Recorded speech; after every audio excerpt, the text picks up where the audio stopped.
Hi guys, welcome to our channel. So చాలామంది automation testing చేయడానికి basic needs ఏముండాలి sir అని అడుగుతున్నారు. సో నా ట్యూటోరియల్స్ చాలామంది ఫాలో అవుతున్నారు. చాలామంది they people are worked in the automation, they people worked in somewhere. So ఇప్పుడు నేను బేసిక్స్ నీడ్స్ ఆటోమేషన్ కావడానికి ఆటోమేషన్ అయితే మ్యాండేటరీ. ఈ రోజుల్లో ఎవరైతే మాన్యువల్ టెస్టర్స్ ఉన్నారో మీరు ఎంత వీలైతే అంత త్వరగా మీరు ఆటోమేషన్కి అప్గ్రేడ్ అవ్వండి. ఎందుకంటే నవే డేస్ ఆల్ ప్రాజెక్ట్స్ కూడా ఆటోమేషన్ని ఎక్కువ ప్రిఫర్ చేస్తున్నారు. సో అట్లని చెప్పి మాన్యువల్కి లైఫ్ లేదంటే మాన్యువల్కి కూడా లైఫ్ ఉంది, నో ప్రాబ్లం. బట్ నేనేమంటే టెస్టింగ్ నా టైప్ నేను చెప్తా అంటే టెస్టింగ్ అనేది 3 waysలో చేస్తాం. ఒకటి ఎక్సెల్లో చేస్తాం, ఇంకోటి టూల్లో చేస్తాము, ఇంకొకటి ఆటోమేషన్లో చేస్తాం. చాలా మంది ఎక్సెల్లోనే ఉంటుంది, ఇంకా అప్గ్రేడ్ కావాలి. అప్గ్రేడ్ అవుతూనే మనకి గ్రోత్ అనేది వస్తుంది.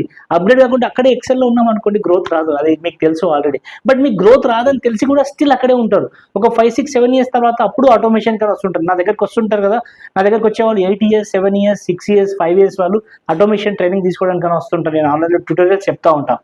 సో నేనేం చెప్తా అంటే ఎందుకు అంతగా మీరు starting 1 year, 2 years, second year ఉన్నప్పుడు, థర్డ్ ఇయర్ ఎక్స్పీరియన్స్ ఉన్నప్పుడే మెల్లిగా ఆటోమేషన్ గురించి గ్యాదర్ చేయండి. మీ ప్రాజెక్ట్స్ వర్క్లో వర్క్ చేసి ఉంటారు కదా, సో మీకు టైం ఉంటుంది.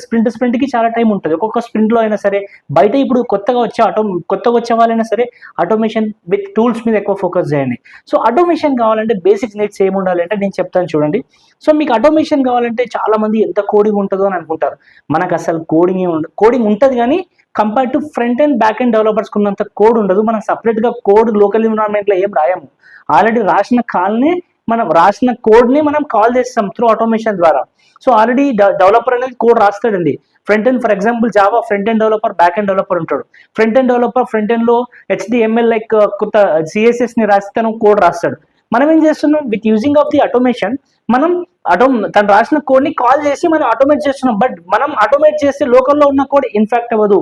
చాలా మంది అనుకుంటారు మనం కోడ్ రాయడం వల్ల లోకల్ ఫంక్షనాలిటీ మారిపోతుందని. లోకల్ ఫంక్షనాలిటీ మారదు. ఉన్న ఫంక్షనాలిటీనే మనం మాన్యువల్గా ఎట్లా లాగిన్ ఫంక్షనాలిటీ చెక్ చేస్తామో ఆటోమేషన్ ద్వారా మనం లాగిన్ ఫంక్షనాలిటీ చెక్ చేస్తాం. అయితే ఇక్కడ మీకు ఆటోమేషన్కి ఎలా చెక్ చేయాలి అనుకుంటే మన డివైస్లో మ్యాండేటరీగా జావా JDK వెర్షన్ ఉండాలి. జావా JDKని డౌన్లోడ్ చేసుకున్న తర్వాత మీకు సెలీనియంని డౌన్లోడ్ చేసుకోవాలి. సెటప్ అనేది చాలా ఇంపార్టెంట్. సెటప్ ఒక 5 minutes పని, 2 minutes పని, చాలా సింపుల్గా ఉంటుంది. సెటప్ తెలియకపోతే మీకు మిగతా వీడియోస్లో నేను పెడతాను. ఆ వీడియోస్లో సెటప్ ఎలా ఉంటుందో చూడండి. సెటప్ అయిన తర్వాత మీకు ప్యాకేజ్ ఉంటుంది. లైక్ జావా ప్యాకేజ్ ఉంటుంది, సెలీనియం ప్యాకేజ్ ఉంటుంది. సో ఇలా మీకు కొన్ని ప్యాకేజెస్ని క్రియేట్ చేసుకొని ప్యాకేజ్ లోపల ఫస్ట్ ప్రాజెక్ట్ని క్రియేట్ చేయాలి. ఎప్పుడైనా సరే క్లిప్స్లోకి వెళ్ళిన తర్వాత మీరు ఇన్స్టాలేషన్ బేసిక్ చెప్తున్నాను, నేను మొత్తం ఇన్డెప్త్గా చెప్పట్లే, అసలు ఏమేమి చేయాలి అని చెప్పేసి చెప్తున్నాను. ఓకే, సో మీకు ఫస్ట్ జావా ప్రాజెక్ట్ని క్రియేట్ చేసుకున్న తర్వాత మీరు ప్యాకేజ్ క్రియేట్ చేసుకోవాలి. ప్యాకేజ్ తర్వాత క్లాస్ని క్రియేట్ చేసుకోవాలి. క్లాస్ లోపల మనం ఏమైతే మెథడ్స్ని కాల్ చేసుకొని క్లాస్ని కాల్ చేసుకొని ఆ టెస్ట్ కేసెస్ అని ఎగ్జిక్యూట్ చేయాలి.